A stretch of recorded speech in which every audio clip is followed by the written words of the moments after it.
Muy buenas tardes. De nuevo con ustedes, la que le habla Mimi Prado y en la compañía de Fausto Amador Arrieta.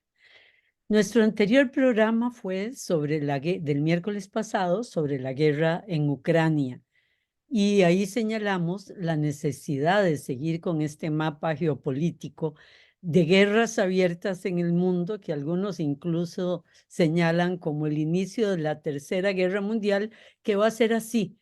Es decir, no una gran guerra, sino múltiples escenarios de guerra.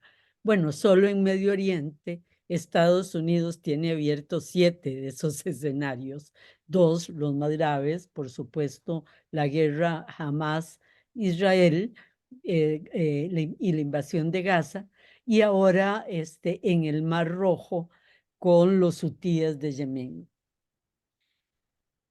El programa de hoy es sobre la importancia de este conflicto a nivel mundial, quiénes son los actores que buscan realmente y qué podemos esperar de ellos. ¿Qué va a pasar incluso con la economía? Es decir, una guerra que nos afecta a todos y que vamos a empezar a sentir la escalada de precios a muy corto plazo. Esto comenzamos, Fausto, por eso, por la importancia internacional de lo que ocurre en Gaza. Muy bien, Mimi, es correcto. En efecto, digamos que el programa anterior que anunciaba estaba hablando de un cambio de época y de un fenómeno que era la transformación de la hegemonía de los Estados Unidos y la peligrosidad que eso podía tener. Pero bien, de repente llegó los acontecimientos de Gaza y ningún acontecimiento internacional tiene mayor trascendencia histórica actual que el bombardeo incesante de Israel contra la población civil de Gaza. Por eso, necesitamos reflexionar sobre esta tragedia que se desenvuelve con permanente y completa impunidad frente a los ojos del mundo. Las acciones de Israel en Gaza han merecido la casi unánime condena de los países representados en las Naciones Unidas, pero las propias Naciones Unidas se han visto confrontadas en su esencia como un foro cuestionado de solución pacífica de conflictos internacionales. Los Estados Unidos se han encargado de eso, bloqueando sistemáticamente con su veto en el Consejo de Seguridad todos los intentos, ya ha habido 3, para detener las hostilidades de Israel contra la población civil de Gaza. El mundo está sumido en una especie de shock. No caben palabras para calificar la atrocidad de los bombardeos indiscriminados contra edificios, mezquitas, iglesias, escuelas y refugios de las Naciones Unidas en Gaza. Ahí también se bombardea. Cuando las palabras no alcanzan, los números son elocuentes. El Ministerio de Salud de Gaza reportó ya cerca de 30.000 civiles muertos, 65.000 mutilados o heridos, de los que se habla poco. La oficina de medios del gobierno de la Franja de Gaza reportó ya, Mimi, por favor, 155 periodistas asesinados, algunas veces de forma deliberada por francotiradores. Felipe Nazzarini, comisionado general de la Agencia de las Naciones Unidas eh, para los refugiados en Palestina, denunció que los bombardeos de Israel en Gaza se han cobrado ya la vida de 92 funcionarios de las Naciones Unidas. No caben palabras. El mundo está conmocionado y el asombro no termina, pero también es asombrosa la impotencia de nuestra civilización para detener esta atrocidad. Estamos tan expuestos al horror que ya las conciencias comienzan a insensibilizarse. Yo decía que la tragedia de Gaza se ha convertido en la insoportable cotidianidad de un genocidio. Para gran honra de su pueblo, el gobierno de Sudáfrica interpuso una acusación contra Israel ante la Corte Penal Internacional y Corte Internacional de Justicia de las Naciones Unidas. Y yo pienso que por genocidio, ¿verdad? Yo pienso que la Corte tendrá muchas dificultades para no condenar a Israel ante los hechos que se desenvuelven cada día y ante las declaraciones patentes de los funcionarios israelitas. Pero lo que se está pidiendo de inmediato son medidas cautelares de alto al fuego antes de que sus impactos sean irreversibles. Y eso no se está viendo. Como se sabe, esa corte es un órgano político y bajo presión no dudó en emitir una orden de arresto contra Putin. Yo dudo mucho que tenga la misma celeridad en hacerlo contra Netanyahu. Ya veremos, no cabe en comentario. La guerra desigual que se desarrolla en Gaza involucra la mayor cantidad de actores, naciones, intereses y dinámicas que ningún otro acontecimiento armado de la historia reciente. Además de los protagonistas directos sobre el terreno, la población palestina en Gaza y en Cisjordania y el Estado de Israel, están los países y poblaciones musulmanas que se sienten directamente involucrados por semejante masacre de palestinos. Ahí se encuentran prácticamente implicados todos los países de Oriente Medio, pero Turquía, Egipto, Irán, Arabia Saudita y Qatar son los protagonistas de mayor peso en este problema, y sus intereses geopolíticos están en juego más que en ninguna otra parte. Por otra parte, también hay otros actores, digamos, no gubernamentales, como las organizaciones yihadistas, como Hezbollah en Líbano, y cuasi estatal, ¿verdad? Los Houthi en Yemen, porque prácticamente los Houthi dirigen políticamente el país y que están ambos hermanados con Hamas y que se solidarizan con el martirio de Gaza. Por otra parte, los Estados Unidos, que son el principal respaldo de Israel, están involucrados en la guerra de Gaza en posiciones y contradictorias e insostenibles. Yo voy a mencionar algunos de esos callejones sin salida, por lo menos cuatro, diría yo. Eh, Primero, Estados Unidos quiere hacer un giro estratégico hacia Asia, preparándose a una confrontación geopolítica con China, pero se encuentra atrapado en las marañas de Oriente Medio, en el conflicto irresoluble entre Israel y los palestinos, y Estados Unidos se ven sin visión política que pueda permitirle salir de ese embrollo y que le permita tampoco salir fortalecido. Otro, otro callejón sin salida, pretende ser líder global y sea como sea que termine este conflicto, los Estados Unidos saldrán con una pérdida reputacional como no han tenido jamás. Otro callejón sin salida es que quiere reforzar sus lazos con los países árabes petroleros, pero no puede demostrar que tiene capacidad de detener los ataques de Israel. Y estos ataques rompan el alma musulmana de los aliados que Estados Unidos quisiera tener. Y otro callejón sin salida, diría yo, pretende querer detener a este que es increíble, pretende querer detener a Israel y al mismo tiempo le proporciona las bombas con las que Israel bombardea.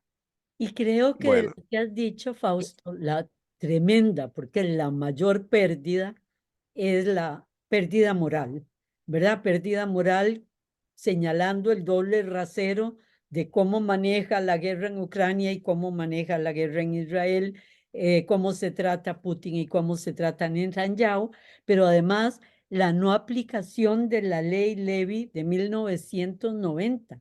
Es decir, que Estados Unidos se enorgullece de llevar adelante y que es el castigo a los países que incumplen con los derechos humanos y que es una ley que se aplica en un lado, pero que ni siquiera se nombra cuando se trata de Israel. efectivamente. En fin, lo que ocurre en Gaza tiene muchas aristas y es difícil abordarlas a profundidad, pero tenemos que examinar, por lo menos a grandes rasgos, algunos de sus componentes. Comencemos por sus protagonistas directos, Israel y Hamas. En el fondo, realmente Israel y los palestinos. Por eso no existe una frase más simple, más profunda y más contundente sobre los acontecimientos de Gaza que las palabras del secretario general de las Naciones Unidas, don Antonio Guterres. Lo dijo claro y lo dijo corto. Los ataques de Hamás no han salido de la nada. Los palestinos viven una situación sofocante, una ocupación sofocante desde hace 56 años. Su tierra ha sido devorada poco a poco por asentamiento y sus esperanzas de una solución pacífica política se han desvanecido. Así es. Han sido En el tratados como animales en una jaula desde hace décadas de décadas. Por eso el fondo de este conflicto no es ningún misterio para nada. Los hechos, en muy breve, hay que repetirlos. El 7 de octubre de 2023, Hamás realizó un exitoso ataque sorpresa a Israel desde la Franja de Gaza, con 1.500 combatientes cruzando la frontera y penetraron Israel por más de 60 puntos de las supervigiladas alambradas de Gaza. Murieron en ese asalto más de 1.200 israelíes entre civiles y militares, y muchos más quedaron heridos. Más de 200 fueron retenidos como rehenes. Y bueno, nunca antes, desde la fundación del Estado judío, había habido tantas víctimas en tan poco tiempo.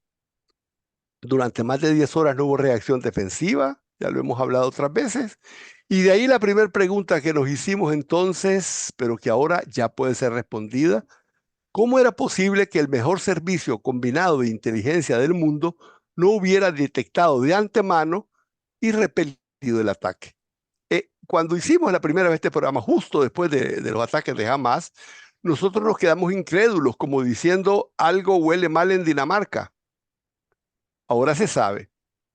El ataque se sabía desde un año atrás. El 30 de noviembre de 2023, el New York Times publicó un artículo espectacular con el siguiente y subjetivo título: Israel conocía el plan de ataque de Hamás hace más de un año. Ahí se explica que los funcionarios israelitas obtuvieron el plan de batalla de Hamás para el ataque del 7 de octubre más de un año antes de que ocurriera.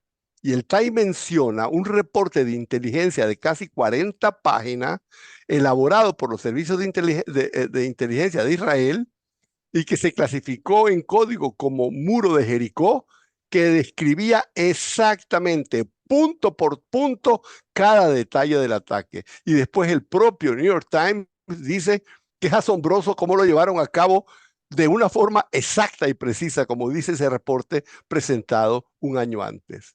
Bueno, entonces podemos responder la pregunta. Sí, sabían. No era posible que no supieran.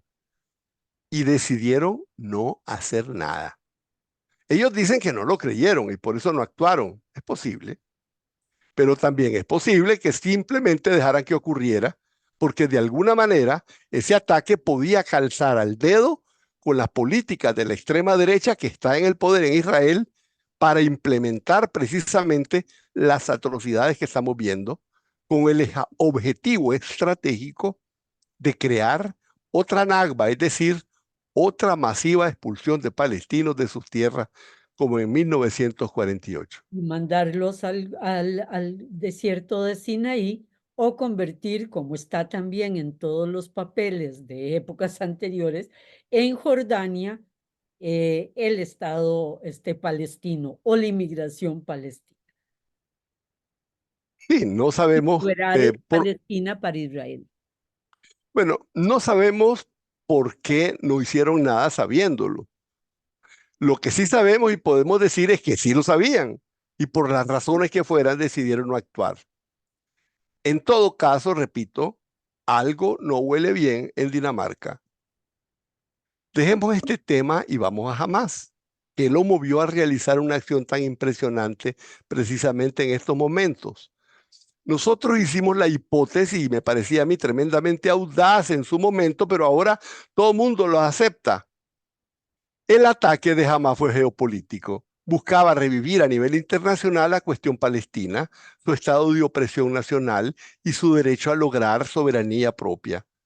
Su estrategia tenía tres ejes centrales: mostrar que el Estado de Israel es vulnerable, pero la más importante fue la que dijimos en su momento, era provocar una respuesta desproporcionada de Israel, que la aislara moralmente del mundo y sepultar así el victimismo internacional con que Israel presenta siempre su defensa nacional. Y el tercero, eliminar los acuerdos de Abraham y no permitir que Arabia Saudita reconociera a Israel. Así es. Quería forzar a los gobiernos musulmanes a distanciarse de Israel, poniendo coto al proceso iniciado por los acuerdos de Abraham. Desde esos ángulos, el ataque de Hamás está en plena colisión con la política de Estados Unidos en la región, porque los Estados Unidos se habían programado replegarse de Oriente Medio y concentrar su giro en Asia, preparándose para un enfrentamiento programado contra China. Para eso necesitaban estabilizar el Oriente Medio a través de una normalización de relaciones entre Israel y las potencias petroleras, sobre todo de la península arábica. Esa línea geopolítica de los Estados Unidos había estado teniendo un relativo éxito. Habían logrado una fuerte convergencia de intereses entre Israel y los grandes países musulmanes. Trump, recordamos, había logrado los acuerdos de Abraham de los que acabamos de hablar y era básicamente una reconciliación entre Israel y Emiratos Árabes y Bahrein en esos momentos. Y ya estaban anunciando que Arabia Saudita iba de camino. Esos acuerdos facilitaban también a Estados Unidos el aislamiento de Irán, otro rival geopolítico. Y En pelear esos acuerdos, también influencia creciente de China en la región. eso quería detener jamás. Porque en esos acuerdos el problema palestino quedaba sepultado e Israel quedaba con las manos libres. Pero bueno, el ataque de Hamás en sí mismo, por fuerte que hubiera sido, no tenía capacidad de descarrilar el acercamiento entre Israel y los jeques petroleros árabes.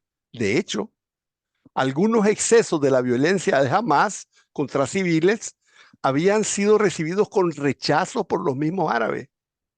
De forma que las acciones de Hamás, esas propias acciones de Hamás, no habrían descarrilado la convergencia entre Israel y los jeques petroleros.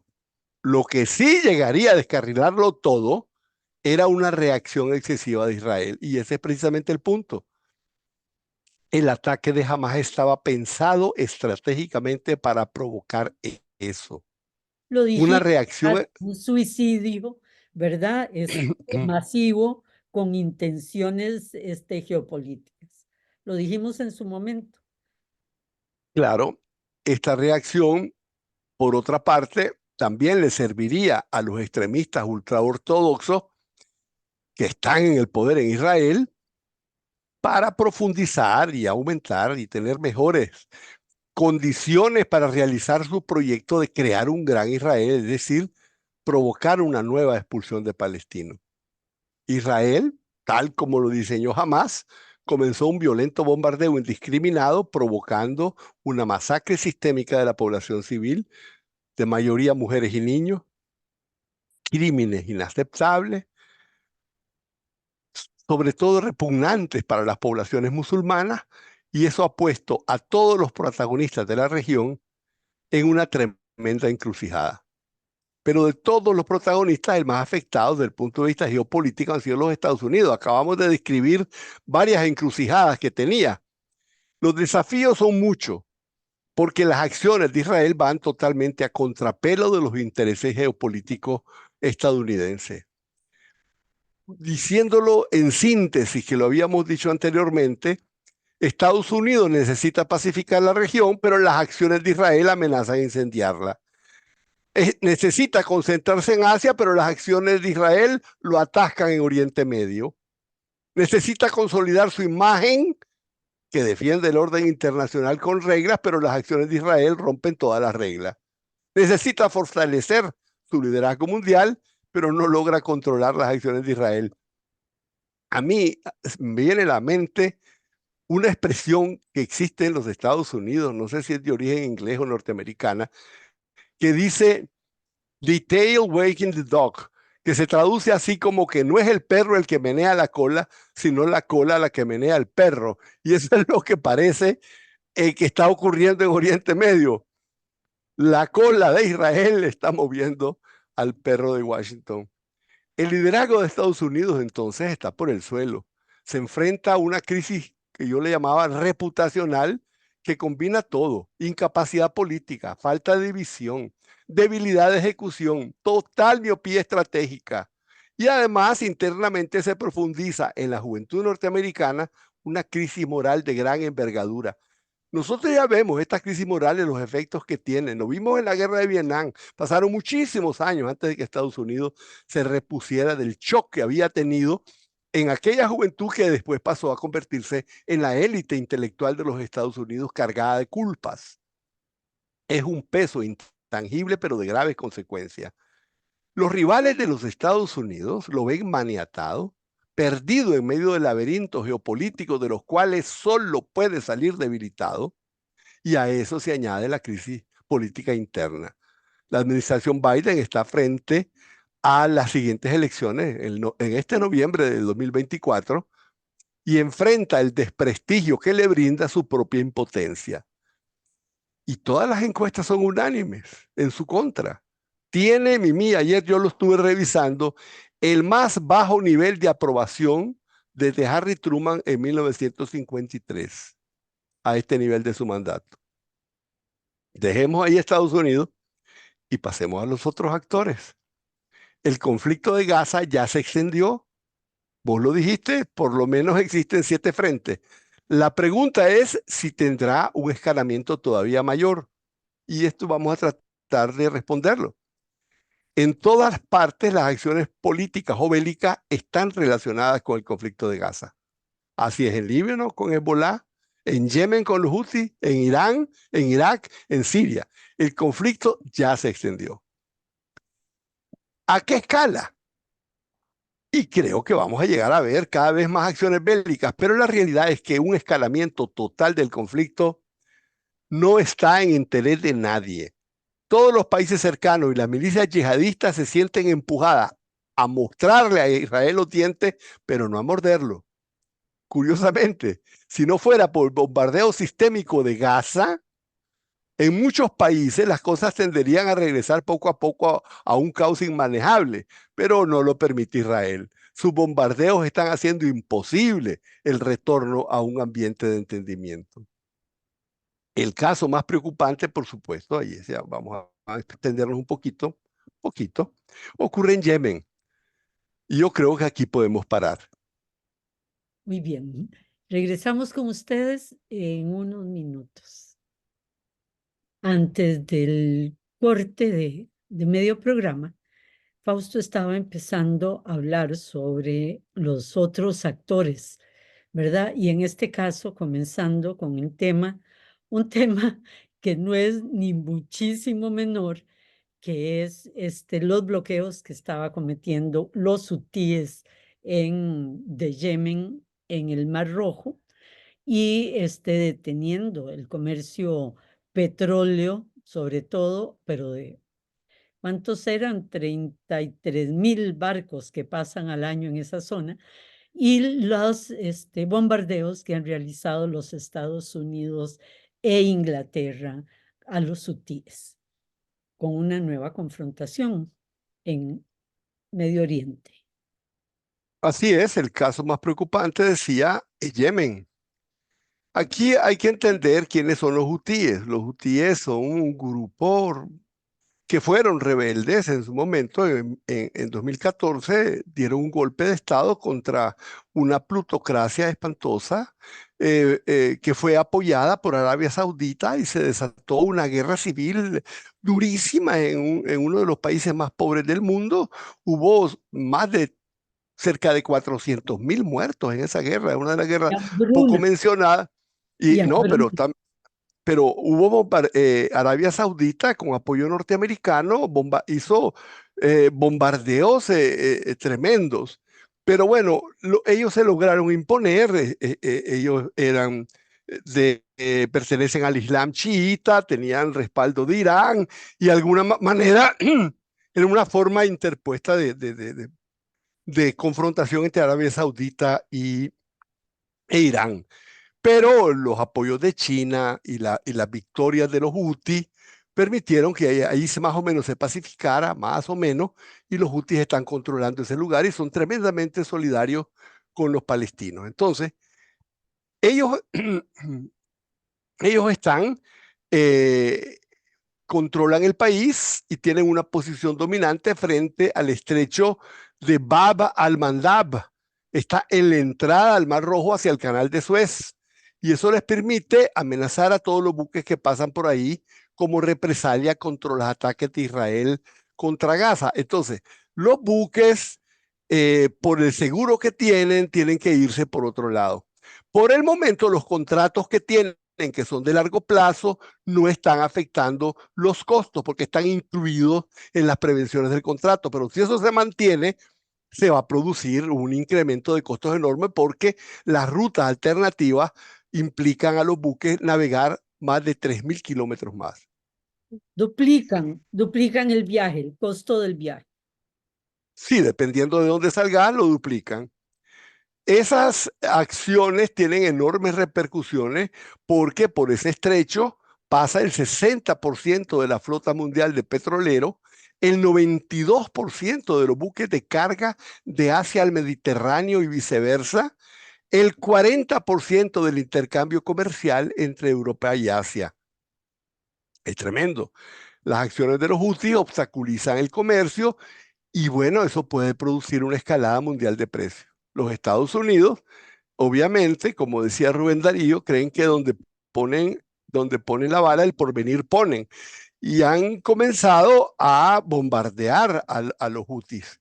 Es muy interesante porque Arabia Saudita no se ha manifestado. Arabia Saudita, que estaba bombardeando a los hutis, llegó a la conclusión que lo mejor era negociar con los hutis, hablar con los hutis. No, los Estados Unidos prefieren bombardearlo. Y lo peor del caso es que los bombardeos, dijo Biden, no están teniendo resultados.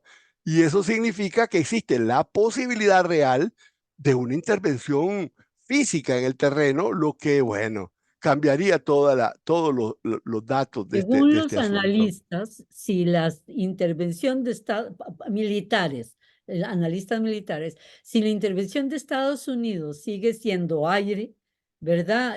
Mar-aire y no intervención en tierra, no les van a quebrar la resistencia y la capacidad a los hutíes como no se las quebraron con anterioridad, ni con hambruna, ni 500.000 de muertos, etcétera, que es una acción militar fallida.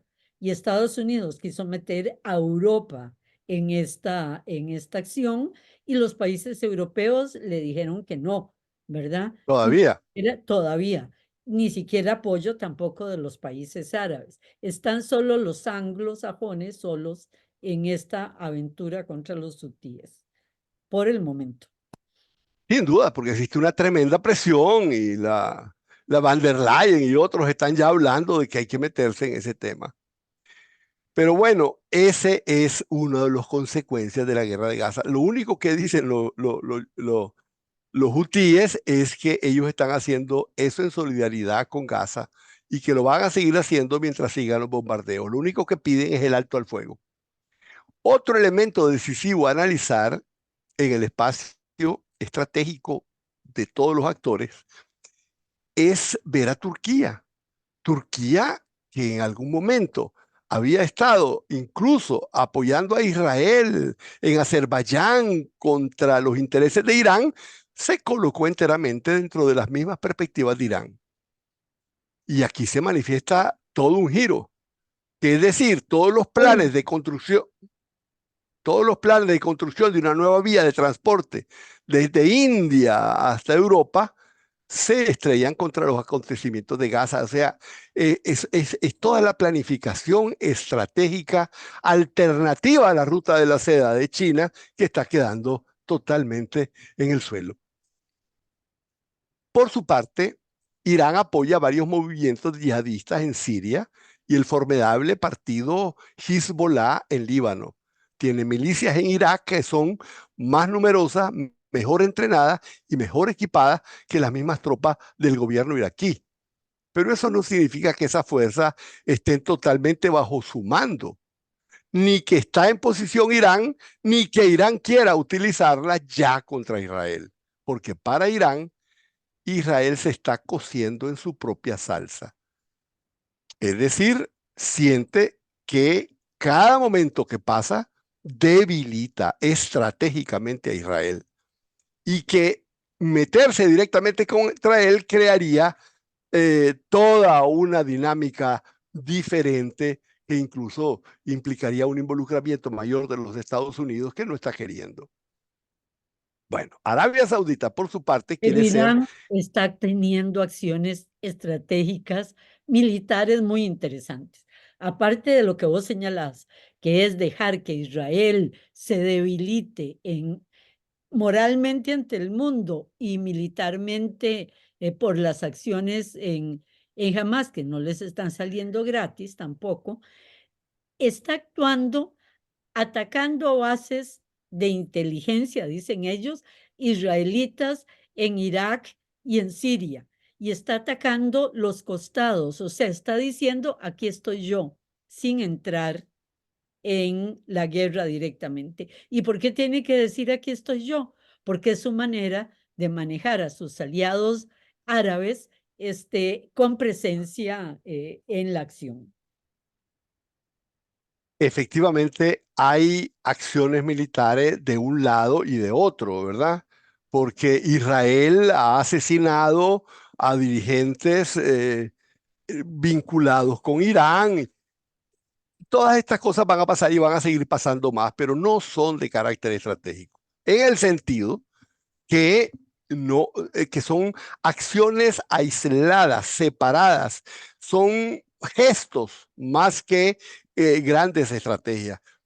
Lo decisivo es que se están rehusando a que ellos o los grupos yihadistas apoyados por ellos se lancen abiertamente contra Israel. Tengamos en cuenta que si quisieran hacer eso, Hezbollah tiene una cantidad tan gigantesca de misiles que estaría en capacidad de llegar a todas las ciudades de Israel. Pero no lo está haciendo. Arabia Saudita, por su parte, quiere ser cada vez más un actor geopolítico, pero la reconciliación que propició China entre Arabia Saudita e Irán está beneficiándole a Arabia Saudita porque nadie puede poner a Arabia Saudita contra Irán, ponerlos a pelear y debilitarlos. Esto les permite a ambos, a Arabia Saudita y a Irán, tener una acción geopolítica mucho más autónoma, de forma que tampoco quieren un enfrentamiento que los corte. Es que se volvió la tortilla en alguna medida. Fausto Murabaka había dicho, el derrocado presidente egipcio, derrocado porque no quiso poner bases militares norteamericanas en Egipto, que lo que había en la política internacional de Estados Unidos e Israel era la creación de un caos constructivo a favor de sus políticas. Eso es guerra en Siria, Líbano, Irak, Irán, o sea, poner a pelear al mundo árabe para debilitarlo y así darle seguridad a las fronteras de Israel, ¿verdad? Bueno, esos acuerdos y esto que está pasando, esa creación de caos constructivo, ya no está funcionando, ¿verdad? En este momento. Es decir, el caos que crearon se está volviendo en su contra, porque la situación de caos sigue existiendo. Líbano sigue en caos, Siria sigue en caos, Irak sigue en caos, Okay. Libia sigue en caos, Yemen está en caos, pero la única diferencia es que es un caos en el cual los enemigos sistémicos se vuelven a aliar. Y entonces la dificultad o la problemática del caos se transforma en el debilitamiento de los aliados de Israel y de Estados Unidos en la zona. Egipto y Jordania, por ejemplo, que se habían convertido en aliados de facto de Israel, con los bombardeos de Gaza, le dijeron a Blinken un momento. Blinken llegó a tratar de convencerlos de aceptar palestinos expulsados de Gaza. Y ese intento demuestra que esta era una estrategia, Sí, claro. ¿verdad? Es Es decir, una estrategia, que sencillo. la estrategia es No, de expulsarlo y llevarlo no solo al desierto del Sinaí, sino a también a Jordania. Jordania. Y ellos le dijeron no. Y eso cortó en seco la acariciada opción de una Nakba concertada, forzar a los palestinos a irse de Gaza, pero sin país que lo acoja, como en el 48, esa opción está cerrada. Hay que, ya estos países, junto con otros en el mundo, han recogido a 5 millones de palestinos desplazados del 48 al 2000. 5 millones, ¿verdad? Es mucho. Jordania tiene, el Líbano tiene la mayor cantidad de migrantes per cápita del mundo, por ejemplo. Y eso tiene costos para estos países enormes. Bueno, es así, pero adicionalmente, en este caso, la respuesta es política, no es una respuesta Humanitaria solamente o no. económica. Pero esto nos deja, Mimi, la terrible posibilidad de que se intente directamente un exterminio para forzar a los países vecinos a aceptar refugiados por razones humanitarias. Y ese es el sentido profundo de impedir el ingreso de alimentos, de agua, de medicamentos. La hambruna ya comenzó y poco a poco los muertos serán por hambre y la presión a aceptar refugiados será enorme. Ya lo dijo un ministro israelita de Netanyahu, el karma, o sea, la deshumanidad es de ellos porque no los quieren recibir. No nuestra que los estamos matando, sino la culpa es de los egipcios y los jordanos que no los quieren recibir. Sí, está interesante, sí, así es. Luego está Qatar, el centro fundamental de apoyo de Hamas, pero a Qatar nadie quiere perturbarlo, porque es el espacio privilegiado de negociación. Qatar está vinculado con Irán, pero tiene una base militar norteamericana y financia la agencia de noticias Al Jazeera. O sea, Qatar es un país muy interesante. Un poder Al Jazeera, político interesante. sí, sí, es una visión política interesante, diferente a todos los demás países musulmanes.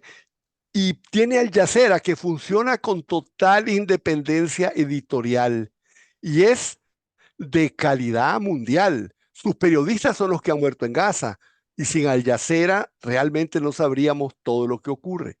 El En nivel resumen, de Al Jazeera es impresionante. Ahora que uno lo está siguiendo, ¿verdad? Día a día, a la flauta. Es decir, qué diferencia de calidad, de independencia y de buena noticia comparado a la mayoría de las cadenas en el mundo.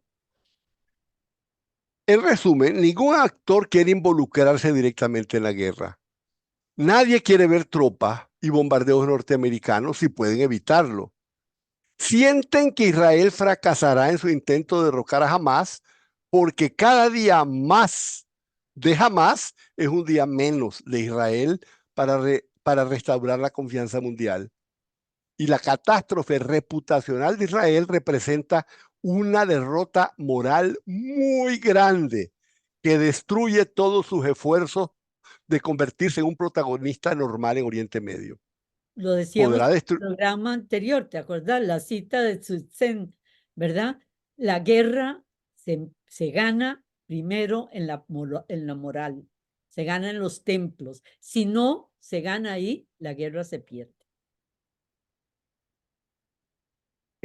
Podrá destruir Gaza, asesinar impunemente tal vez 50.000 civiles más, pero eso solo está sembrando la semilla de nuevos levantamientos. Bueno, concluyamos un poquito. ¿Hacia dónde va Gaza? En mi criterio, a ninguna parte. Solamente la solución del problema nacional palestino podrá poner fin a ese barril de pólvora. Se habla de la solución de dos estados sobre las fronteras del 49, Ya no pero se esa puede. esa es una narrativa automática, digamos políticamente correcta, pero inverosímil. Es como un mantra que todos repiten para decir que saben algo, pero tiene condiciones de obstáculos políticos y funcionales prácticamente imposibles de superar. La realidad es que esa solución no está en ninguna agenda verdadera. A Israel nadie tiene la fuerza de imponérselo. Estados Unidos no sabría ni dónde comenzar y los países árabes que lo propician saben que los bombardeos de Israel han creado un abismo difícil de superar.